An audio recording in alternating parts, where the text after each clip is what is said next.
so excited to have you guys here for Getting the Right People in the Right Seats webinar. And I'll be the first to introduce this amazing, brilliant woman right next to me. This is Chris Byrne, and she is not only one of our amazing coaches, but she's a member of my traction team. She's like half of my brain. I just sent her a text this morning. I'm like, it's a lot harder to be a coach than I thought, so she is on here because she will keep us on the rails tonight, and I know that you will enjoy her. And if you meet any of the ACT coaches, you'll see they're very, very special people. So we're a coaching company, if you guys don't know, and we coach practices all over the country, and this is all we do.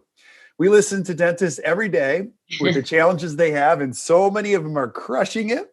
And then we're meeting new ones that we got to get them organized and get them ready to go, and we love it. So if you're tuning on here and you're like, I don't know what to do, heck, just schedule a call, and we're here to help you in any way that we can. And I love just listening to the stories. Those are what inspire me the most, and it's really fun. And I'll start with a quick story, Chris. Today I interviewed Kevin Groth, who you coached through the whole process, and Renee, and they talked about a healthy associateship, what really went into it. And I just told them both, I'm like, I'm so proud of you guys. You're like 10 years ahead of everybody else. And everybody's in this place where we're trying to figure out how to create a better practice, a better life. And today we're going to share with you one of the most difficult. I'm just going to tell you up front, this is probably the most important work you'll ever do. And it's the hardest. So somebody should do a parenting webinar for me. Like, hey, get ready. Do you want to be a dad? I would go, yes. Get ready for the hardest thing you're ever going to do, or because but the cool part is that if you get a few tools and stick to a couple fundamentals, for the most part, you're going to be all right. And so we'll show you tonight what the best do, how it works, and I really enjoy questions. So Chris will man the chat, and then you'll see Chris is going to chime in because she does this work with our practices every single day. And I do too, not to the level she does. And we're just here to help. So, and I actually really love even a good debate. So if you have a difficult question, toss it in there. I certainly don't ever want to be right during these things. I just want to share with you what we've learned, sometimes the hard way, and tell you we're in this boat with you. There are some things I don't know the answers to, and I'm going to tell you up front, I don't. And I, like you, am working on it as a leader. And but there are lessons that we always come back to. So, Chris, anything you'd add before we go ahead and jump into it? I think you're absolutely right. We tend to, especially if we're working in an office, in a dental office, we're with our dental team members for so much during the day, and really close too. And so having the right people in the right seats just makes every other decision so much easier, because we hear it all the time. And we were just sharing this morning about, we've got certain ideas of what we want to talk about when we get on a call with our doctors, because they have told us what their goals are and what they want to accomplish in our time coaching them. And almost every week, and I can speak not just for myself, I know Angela's on too, that we often will get, we'll get on the call with the doctor, and it almost always goes to a team issue. I want to talk about this, or I want to talk about that. And so if we can have that done, then we can accomplish so much more of the goals and the priorities that the doctor wants to accomplish. Absolutely. Hey, Ange is on. So let's jump into it. What do you think? You ready? Can you hear me? Oh, you're on mute. Okay. I can hear you. Yeah, all right. So I'm going to go ahead and jump into it. And again, Angela is on here. She's another one of our amazing coaches, and they'll man the feed. And if at any point you just feel like, hey, I just need somebody to talk to, because this is harder than I want to get my brain around, we're always here to schedule a call, help you in any way. But let's go ahead and jump into it now. Tonight, our webinar will probably go about 45 minutes or so. We'll stick around for questions. I did a 2-hour detailed masterclass on this, like steps. And I actually even have a Google sheet for a people analyzer. And you can find that in ActU. If you haven't joined ActU, I'm going to encourage you, just show up there and you're going to see it's a very detailed approach. So I'm going to give you the big picture, and a lot of the components you're going to find tonight extremely valuable. But if you want to go into the weeds and get into the details, you can find the rest of it over there. Now, one order of business, I'm just going to encourage you. I love community. I don't know where the heck I'd be without great community or great friends or great anything. And we started this in the COVID conference last year, and I had no idea the legs on it and how far it would go and who we would meet.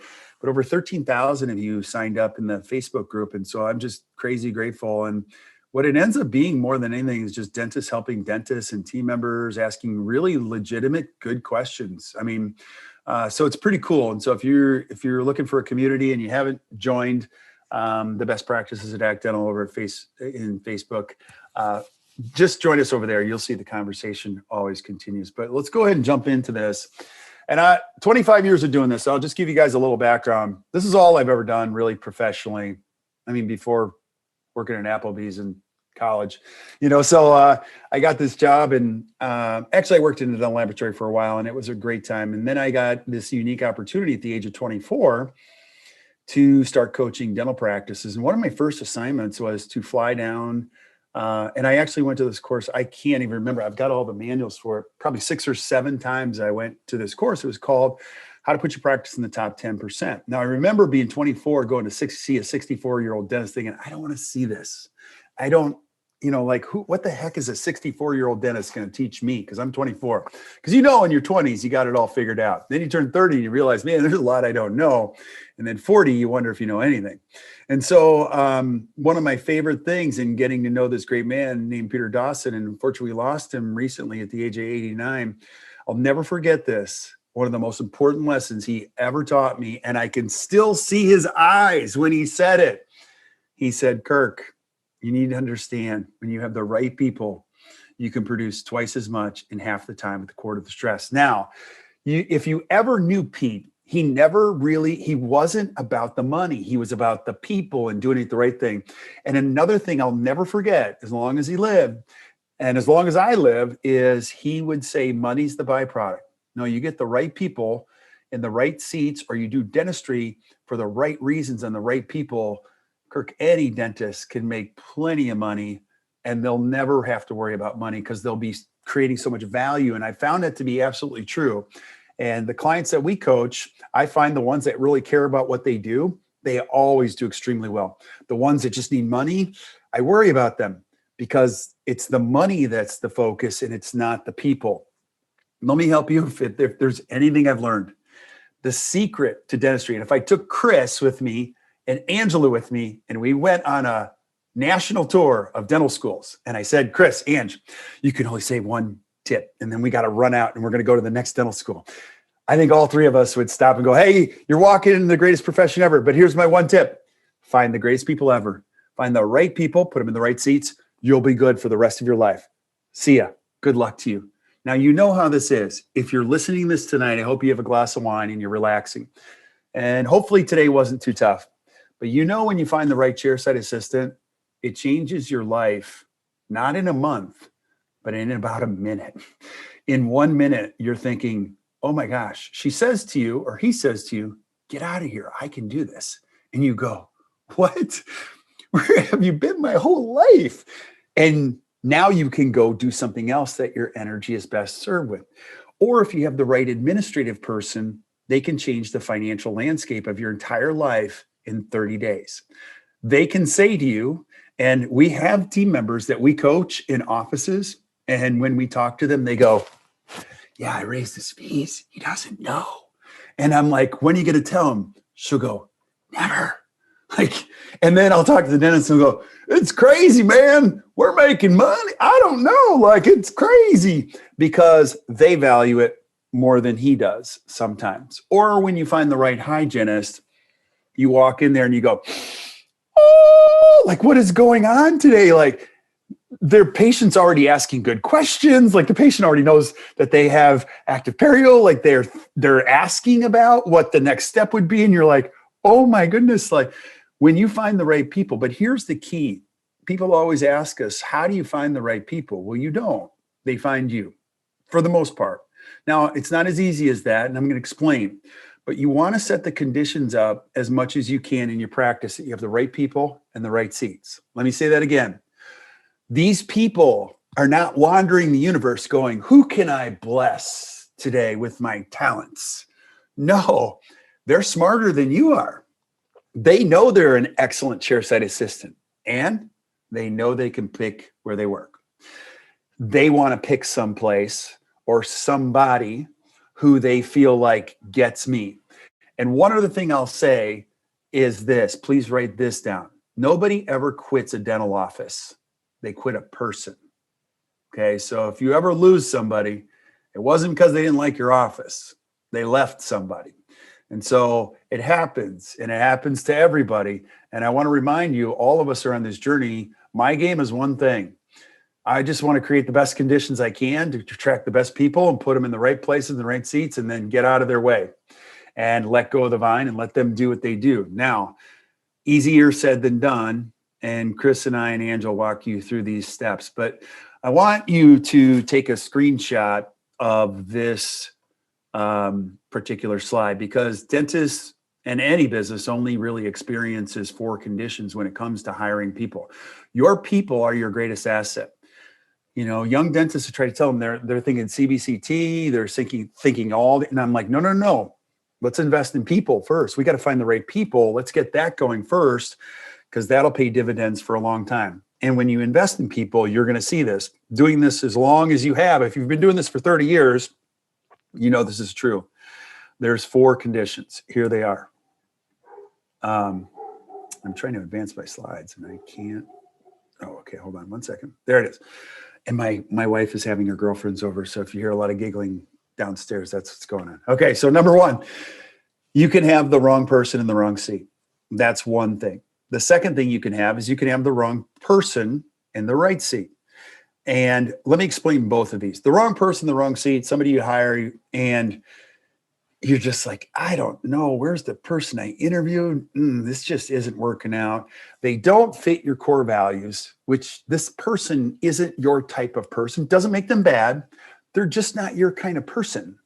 And they're not doing their job very well or at all. You know, so that would be characterized wrong person, wrong seat. You might have the wrong person in the right seat, and that happens a lot, where you have an amazing blank. You have an amazing hygienist. She's awesome. She sells dentistry all day long. Her perio numbers are unbelievable. What she does technically, off the charts, but she's the wrong person. She doesn't fit my core values. She doesn't play well with others. She is on a one-person team. It's her own team. And everybody has challenges with this person. I've been there. And if you're like me and you've been clinically diagnosed as a wuss, you don't do anything about it because you think she's so good at what she does. I can tolerate this for a little bit longer. The truth of it is, can't, because she's slowly or he's slowly destroying the organization one step at a time. And you know this to be true when you've had the day, and I've had this day, where somebody stops you in the hallway and goes, okay, today's the day. And you go, for what? What's today? And they go, it's me or her. And you go, what? She goes, yeah, it's me or her. Can't do it anymore. That woman up there cannot talk to me like this anymore. This is where I work. I refuse to be treated like that from another human being. Now, you don't do anything because you're like me and you're a wuss. So you panic and you don't do anything. And what it does is it creates a bigger problem. And the problem goes on and on and on.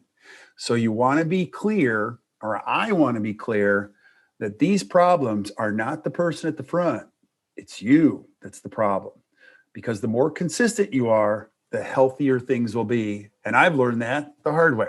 The third condition you can have, which is a very real one, is you have the right person, but they're in the wrong seat. They are totally your jam. They fit your core values. And man, you couldn't have better conversations or more energy going back and forth between 2 human beings. But they're just not that organized at the front desk. They just don't know how to ask for money, or they're afraid to book patients at the right time for you.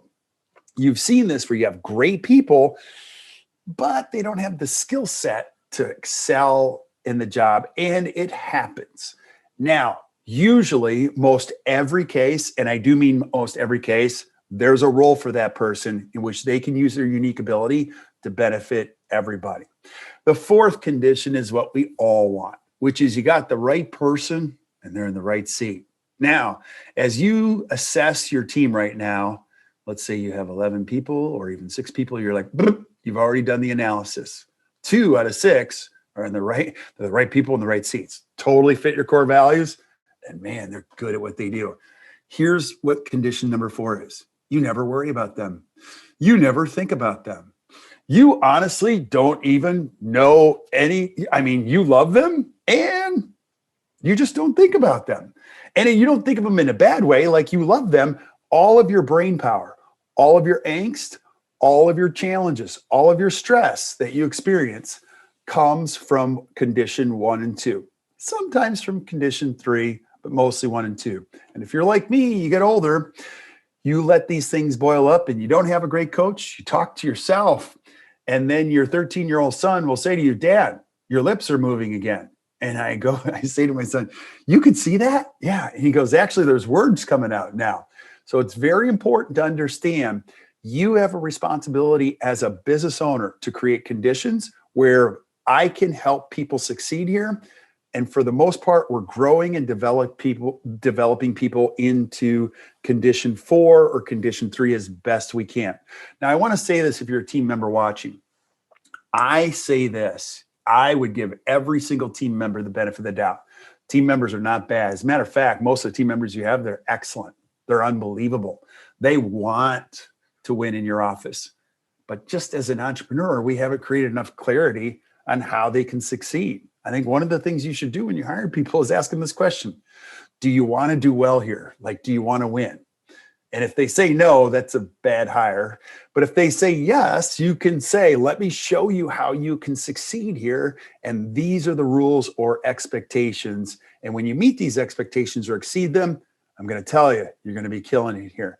So let's get into it a little bit more. But there's another fundamental problem at play that's really important to discuss with dentists is this. You as a dentist, you go to SPEAR, you go to the Seattle Study Club Symposium, you go to Coyce, you go to Dawson, you go to Pinky, and you come back and you're like, man, that's awesome.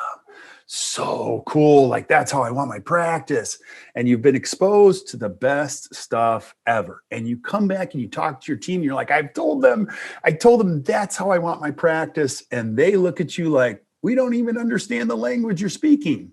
And they say to themselves, just calm down. Like, we'll just keep them busy or keep her busy and distracted till Wednesday. And they'll completely forget like what they even said. The fundamental problem that most dentists make is they see their vision clearly.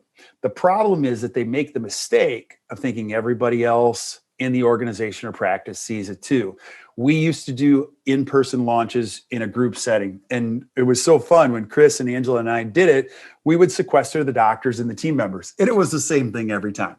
What's wrong in your practice? And the doctors would go, they don't get it. Like, I've told them a million, it was always this, right, Chris? It was a lot of pointing. And then, as you can imagine, we're in the other room with the team members. What's the problem? Like, he comes in and says it's like 9. We don't even know what he's talking about. Like, we don't even understand the language he or she's using. So you can see there's a fundamental gap in what's said and what's heard, right, Chris? Anything you would add? Because you get to see this firsthand.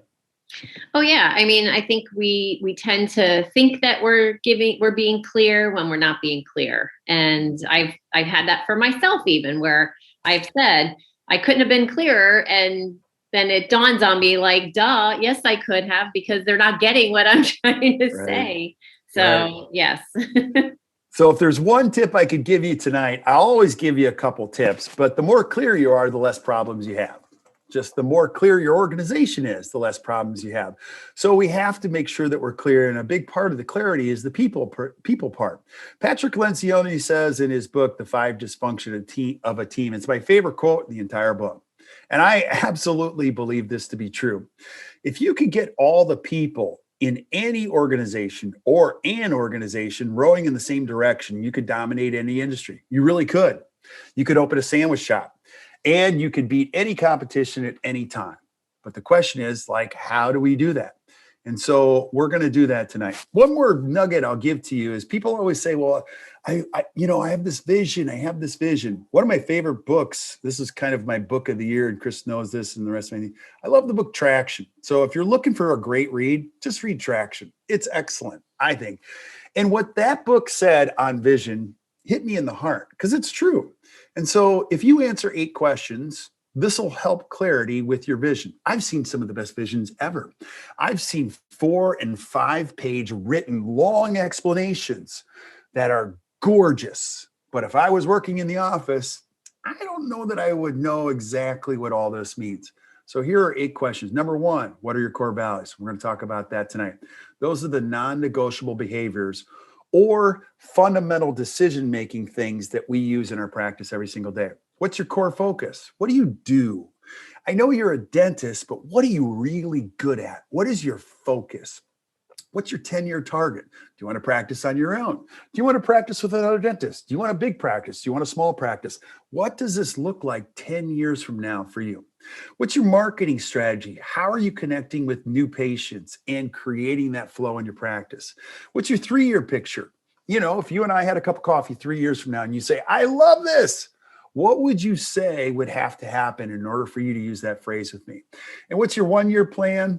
And then what are your quarterly rocks? And this is what we do as a coaching team. I'll just tell you is like figuring out the big puzzle and what's important to you. That's a tough task. And you do need the help of somebody, but then breaking it down into small pieces so that all of us can go to work on a few pieces per quarter is absolutely critical. And then you're going to have issues come up. I'm going to talk about this a little bit later, but I say this to everybody almost every day, all the time. One of my favorite things is I have my backpack. I come in every day with my backpack and I pull out 2 things. The first thing I pull out is a spiral notebook. It's my journal. It's what happened yesterday. It's my conversations. It's what matters. It's ideas that I have, things I want to get done. I have it in one place because as I get older, it's got to get out of here and into here because if it stays up here, it makes me crazy. The second thing I have is a clear sheet like this. On the front is my 1-page strategic plan. It's everything we're doing for this year. It's all of these things broken down into bite-sized chunks. Chris will tell you firsthand, I used to think 92 things were important. And my list would be 92 because you know how this works. As an entrepreneur, you think everything's important. Well, it's not. It's better to do 4 things really well in the next 13 weeks than it is to try to do 92 things and switch gears every morning huddle. I used to do that in every morning huddle. Guys, I got an idea. And I thought I was blessing them with my unique ability, which is ideas. And after a while, they're like, stop. So now they say, stick to the paper. So Chris, you've been in these meetings. What do you think? You are better. I will say you're better. Kirk will come in and just drop an idea and then he's on to the next idea. And we're like, what just happened here? I think that in my 6.5 years of working with you that I probably said that, especially in the first 3 to 4 years, almost every week, like, what just happened here? Oh, yeah, because I'm looking at every webinar. I'm watching everything. I see great ideas, and they're called squirrels. I'm like, that's awesome. That is awesome. And half the time I speak in broken sentences. You know, it goes like this, and you put it in there, you press a button. You guys figure that out. I'm out. I got to go, and I would jump on a plane. Having the plan is what is the game changer because it's, we may think like, oh yeah, it's a plan, but what it does is it creates accountability. So when Kirk comes and says, oh, I got this thing, we all feel 100% confident that we can say to Kirk, hey, Kirk, that's a great idea. And I think I just did this to you earlier today, Kirk. Let's put that on the agenda for next quarter. Darn it. In fact, just an hour ago, I said that to you. Yeah. So our quarter ends March 31st, which is my birthday. April 1st, I get to decide what we go after next. So I'm hoping that helps you. But here's the thing. This is my real point. Your team needs simplicity. Simplicity is not easy. It's actually the opposite. It's difficult. You have to distill what's really important to you, and your team is dying. They're dying to help you accomplish 3 things. And that, my friends, is the mark of an excellent team. When you can say, we did it. And you can celebrate with them, and you can get into a pattern of celebrating with them every 13 weeks. Now, the thing you want to be careful of is this. The bottleneck is never at the bottom. So I want to get your thinking right as we dissect this here in the next 20 minutes. You're going to be quick to say, oh, Kirk, I get that. I understand all this, but you don't understand where I practice. There's no good people out there. No. There's a lot of good people out there. They're just not working in your practice yet. Does that make sense? It starts with you. And so I want to make you better. And the other thing I want to share with you, this is tip number one, is I believe strongly that 80% of your problems exist in the absence or in your function accountability chart. Now, let me share with you. I showed you the front. The back is this. Here's what the tip is tonight. Please write this down. I want to know who does what in your practice. No, don't tell me. Don't tell me. I want to see it.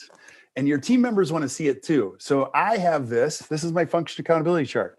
Everybody knows who does what. What it does is it creates clarity. And that is a big challenge in every place. You know, people often talk about like marital stress. Everyone knows that the number one marital stress is financial, but most people don't know what the number two marital stress is. It's division of labor. Couples get in trouble saying, I thought you were going to do this. I thought you were going to do this. When it's everyone's job, it's nobody's job. Now, I can't speak about the marital things. I've got a marriage and I love it. And I'm working on all that. But I do know this: in a business, you've got to clearly delineate and outline who does what. Now, I don't care if you do it by functions or departments. You got to do it somehow. And I'm going to encourage you to take a screenshot of this. This was from Dr. Behrendt, who is a great team member of ours and a dentist in Port Washington. And this was his take on it. I don't care what your take is. It's your take. And this is one of those components. I don't have the answer. I really don't. You have to look at an envelope with your name on it and go, that makes sense to me. Now you can say to yourself, and your team can say, who does what? It clears up the challenges. Now, here's how you use it. When things aren't working, you have to ask yourself, who's responsible for that seat? And so we have to do one of two things. We either have to give them the support and the training and the know-how to do the job. And when we've done everything we can and they can't do the job, then we have to evaluate, is that the right person for the right seat? Then and only then can you do that. So the function accountability chart is the first part. Another piece of this is to understand there's only so many functions in the practice. When you create it, there's not 19 different verticals. There's only a maximum of 7 in any business. I would say there's 3 or 4 in a dental practice. So let's break this down a little bit more. As your company grows or as your practice grows, you're going to constantly evolve and change. I make changes to this thing probably once every 2 weeks because there's responsibilities. There's also people I'm going to outsource to. We are going to outsource some marketing things. Make sure every function in your practice. Here's why I'm telling you this. You can't even start the journey of the right person, the right seats until you get the seats right. You got a bus. I don't even know if you have seats in it. But if I'm going to ride on your bus, I want to know how many seats, who sits where, and now we can start to create the energy bus that you need where the right people get in the right seats. So I want you guys to do this. Pull out your phone today, like right now, if you don't mind, and just humor me. Take your phone, put it right over this QR code. And I'm just curious, of all the people watching this webinar, open up the QR code and say, our function accountability chart is clear, it's complete, and constantly updated. Scale from 1 to 10. It's weak or it's really strong. I'm just curious. So put a little score in there and then hit send. And of the people watching, we'll be able to see. So I appreciate your participation. I'm just curious how many people have an org chart in place that's clear and it's constantly being updated. I'll give you about 60 more seconds here. All right, so the average score is about 3.2, and it's changing by the second here. All right, of all the people that have voted, average score, 3.2, well, 3.4, it's going up a little bit. All right, good. Give yourself a pat on the back. So as you can see, we got some work to do. Now, we're not looking for perfect, we're just looking for progress. So it's a great place to start. Wherever you're at, let's make some improvements. Now, it's not about having bosses. It's about functional heads. Who's responsible for all of these things? And so you want to make sure who's responsible for the functions. And as we construct the accountability chart, a few words of caution. Create the structure first. Don't try to take what you have and make it work. This is what you need long-term. Now we're going to start evaluating how we grow people into that, or we find people that we don't have yet. And then once you have the structure right, we're going to start putting the right people in the right seats. And the other thing I want you to consider is, does this person have this unique ability? Now, I want to jump ahead to the conditions because this is one of the most important pieces. Actually, I want to talk about core values. And the key piece before we get into how we put people in the right seats is we have to have our core values in place. Now, if you've been on anything that we talk about, I'm a big fan of core values. They're the non-negotiable behaviors of how people come to work. But here by poll, you guys pull out your phone. You should be at this page already. If you're not, use the QR code. How many of you that are listening to this webinar right now have clear core values and you use them in hiring, reviewing, and rewarding and firing, and they're important to you? You talk about them all the time. Just by show of hands or show of rating, how many of you have those written in place? So the average score is 3.2, Cheney 3.4. So keep chiming in while I add one more thing. I would say this: if you're watching this webinar and you want some to-do lists, I'm going to give them to you straight. Here they are. Number one, you got to create a function accountability chart. What does your dream practice look like? And what are the roles? Number two, got to have a core values logo. Something that clearly screams, this is who we are. Now, don't make them lofty or too weird or too wordy. They're just the non-negotiable behaviors that you want to experience at work. It's how we do what we do. They guide your decision-making, good, bad, or indifferent. When you have bad things that happen, just go, what are my core values? It's the, Chris, how do we refer to it? In your operations manual, it's the, oh no, one page. It's pretty much the only page you need. When bad things go wrong, just go, what are my core values? When you stick to your core values, you're always going to be okay. Right. I love how Jenny, another one of our coaches, always gives me the visualization of, imagine that your core values are just another person in the room while you're making your decision. And so anything that you're going to make a decision about, whether it is about the people or even about decisions about patients, or, you know, even big picture thinking about the hours or the procedures that you're going to do, or whether you're going to take insurance, all of that stuff always can come back down and be filtered through the core values of the practice. And especially when you're in the midst of having hiring issues or team issues, always go back and see, am I clear about my core values? If I'm struggling with keeping people and having high turnover, have I been clear about what it is I'm looking for? Yeah. Have I communicated what those core values are? Right. And I love that. I love the way you said that. And that's a really good accountability piece to what your core values are.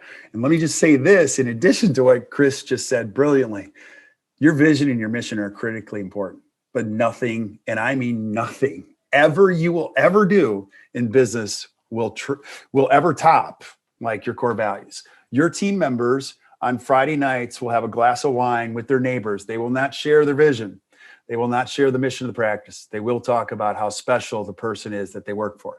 They'll say, I work for an amazing dentist, but she's an even better human being because she has these things called core values. I wear tonight I'm wearing my U t-shirt, but I often wear my core values t-shirt around my little town, Whitefish Bay, and people, my buddies are like, oh, it's so cool. You got core values. Wish our company had some of those.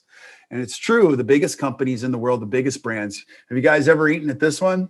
Why don't you ask anybody that's ever worked here, how important are core values? They won't go, they're kind of important. No, they drive all their decision-making. 61,000 employees eat, breathe, and sleep these core values about making the world. They don't serve fast food. They make the world a better place. So it's critically important. And 57,000 employees that work at this great company eat, breathe, and sleep 3 or 4 really good core values. So our core values important. They're critically important. So let's start putting them in the right seats. Remember, here's your treatment plan for tonight. I want you to get clear about what you want to do. Number 2, create an org chart. Do what I do. You don't want to do what I do, but I'm going to say this. Make your life simple. I'm 50. I'm getting ready to be 51. I don't want to be thinking about 90 things. I want to be thinking about having fun. And so when I pull this out, I'm just thinking, what are we doing? Let's stick to the paper. Let's get this done well. Let's get our core values in place, and let's find the right people, put them in the right seats, and let's support the heck out of them. But the right seats are just this. They've got a skill, a unique ability. I've told them where they're going to go, and their core values fit our core values. Now you got the right person in the right seat. Here's a great, well, it's not a great book. I should fix that. Like, this is a good phrase. It's not a good book. I actually read the whole book and I was like, it's just one phrase. So don't read the book. I'll tell you what's in the book. Okay. But Dan Sullivan, who's a great coach of mine, said this: stop trying to figure out the how. Just try to find the who. And I found that to be true, because a who can do this way better than you can trying to figure out the how. When you find a great chairside assistant, the who, she does it way better than you. When you find a great administrative person and she comes to all the ACT events, she's now your who forever. She knows things you'll never know. So same thing in hygiene. Make sure you're always trying to find the right who's. Don't try to figure out how. So here's my question for you tonight. Stop asking yourself, how do I achieve this goal? Spend the rest of your life asking yourself a better question. Who can help me achieve this? Because when I find the right person, it's going to free up my brain space, and they're going to enjoy doing what I hate, and they're going to do it better than I can do it. So the right people are this. Here's where it all comes together. It's this. They share your core values. So let me be really clear. The right people, they believe the same things that you believe. When people don't care about the same things that you care about, they're not bad people. They just don't care about the same things that you care about. Let me remind you, your favorite patients, your favorite friends, your favorite people you'll ever employ, they care about the same things that you care about. I'll say one more thing. When your core values don't line up with another human being, it never, ever, ever, ever, ever works. It will break and it will fail at some. When two people get married and they don't share the same core values, it will fail. It's just a question of when. When two partners get together, they don't have the same core values, it fails. You have to care about the same things that you have to tell people what you care about, which attracts other people that care about the same things. The wrong people, they're not bad people. They just don't share your value system. They're not into this whole we before me. They're into the me before we. No, this is me. Now, it's, again, one of those things you just have to be clear about. So of all the people in your organization, take a look at your phone real quick. Are the right people, which means they fit your culture and share your core values. Like when you take a look at your core values, how many of these people are your right people? Would you say 1? Yeah, we're weak in that. 5, we're strong. Give us a score. Let me know.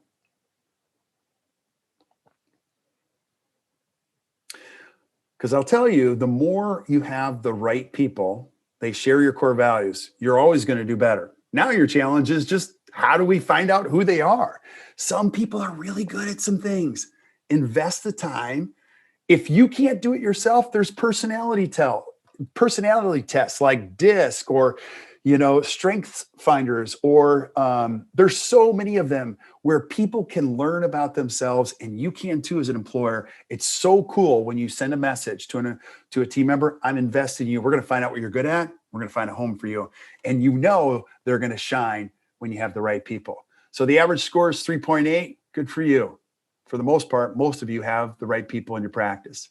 Now, the right seat is this.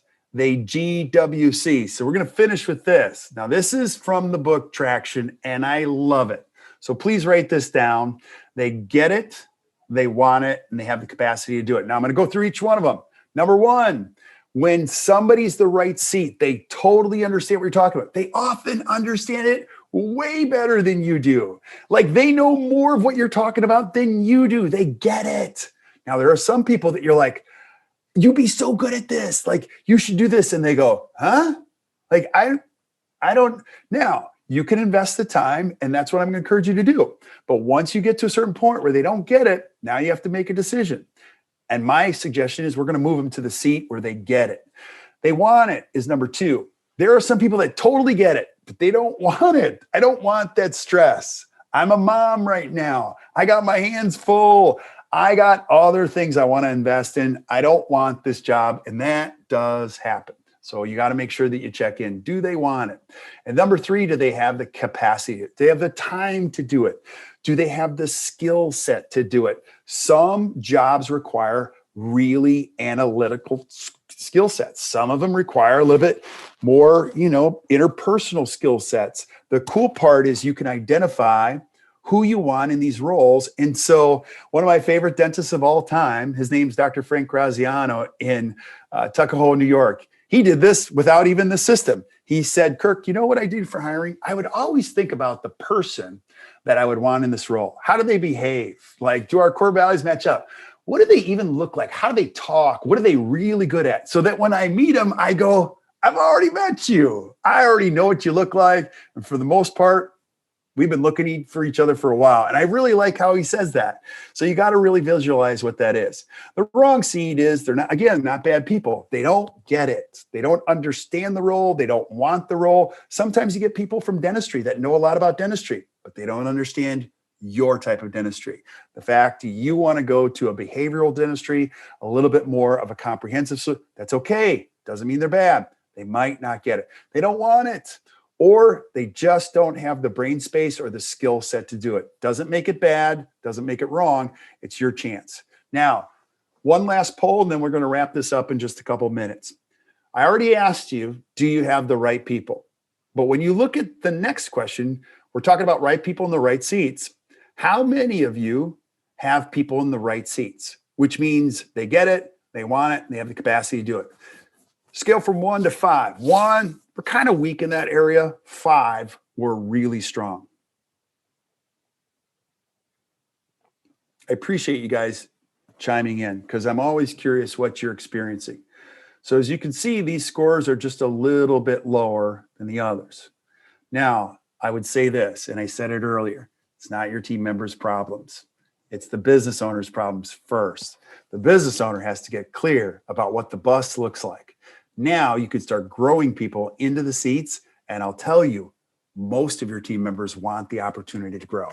If you're listening to a webinar at 7:45 on a Wednesday night like this, Central Time, I can already tell you care about your practice. You're here because you want to learn and improve your practice. And I can guess you've attracted people like that to your office. So don't lose that opportunity. Invest in them. Invest in yourself. Invest in your practice. And so again, let me review. This is how you get the right people in the right seats. Number 1, I want you to have this. Create a chart. I don't care if it's an envelope of what your practice looks like. Get your practice on a plan. And if you struggle with this, Chris, myself, Angela, any of the coaches, we can help you with a simple plan. And if you need help coaching with it, we can help you with that too. Now we're going to go to work on each one of the seats and evaluate each one. Is this the wrong person in the wrong seat? Obviously, if you have the wrong person in the wrong seat, I'm a coach. My job is not to tell you to fire anybody.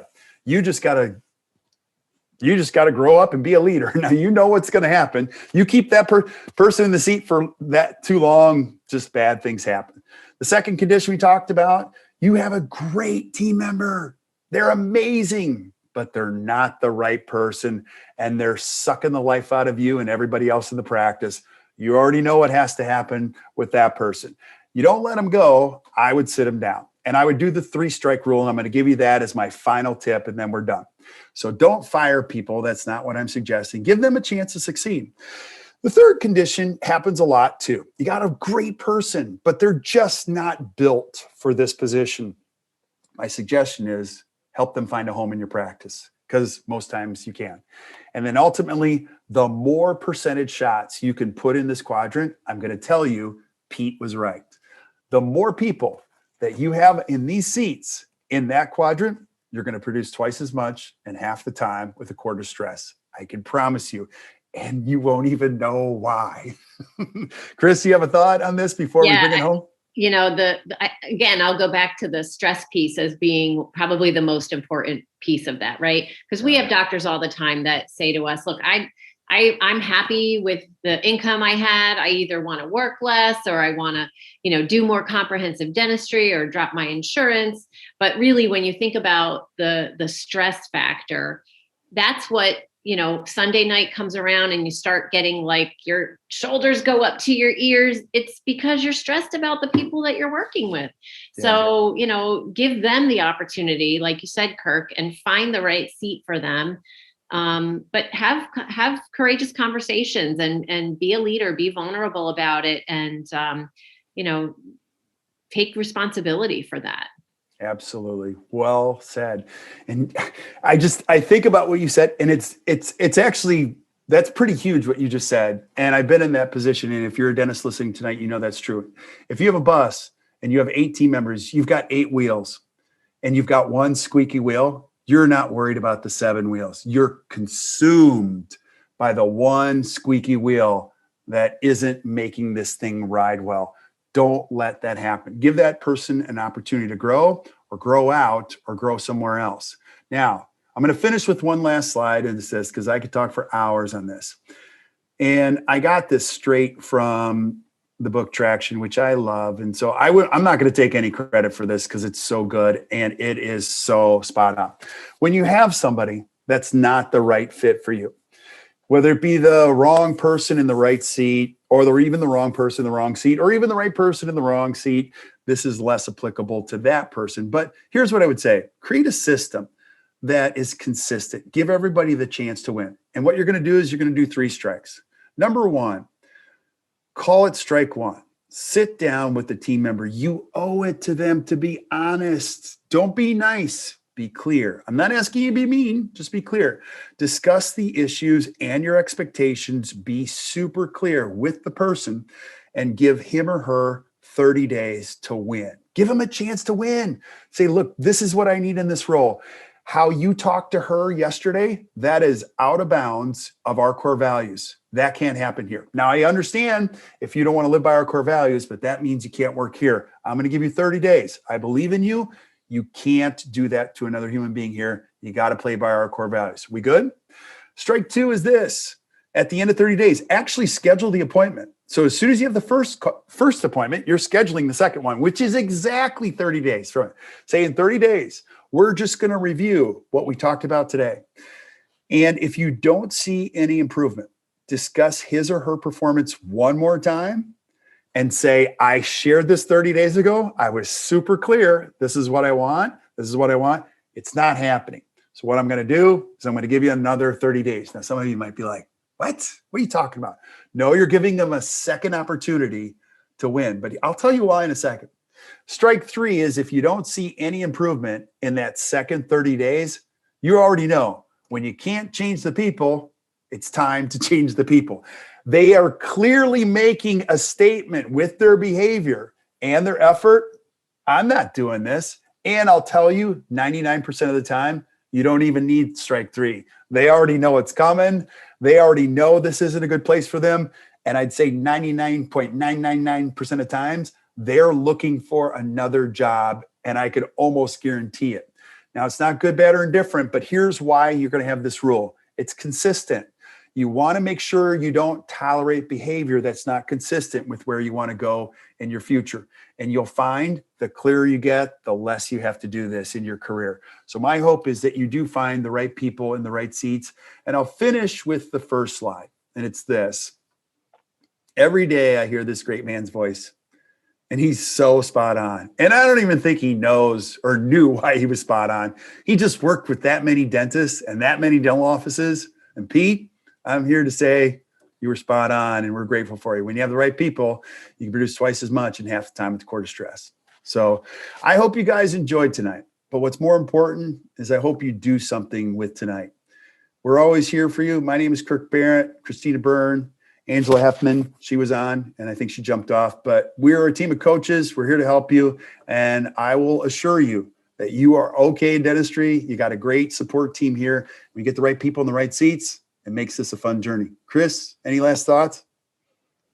I'm just glad that people came out to pay attention and hear what we had to say. And somebody asked in the chat if we have like placement service, which we don't do, but what we do is help our clients with resources for hiring people, for screening people, for onboarding, and making sure that that once you have the people, we can help you to get them in the right seat and make sure that they align with your core values and create the culture that you're looking for.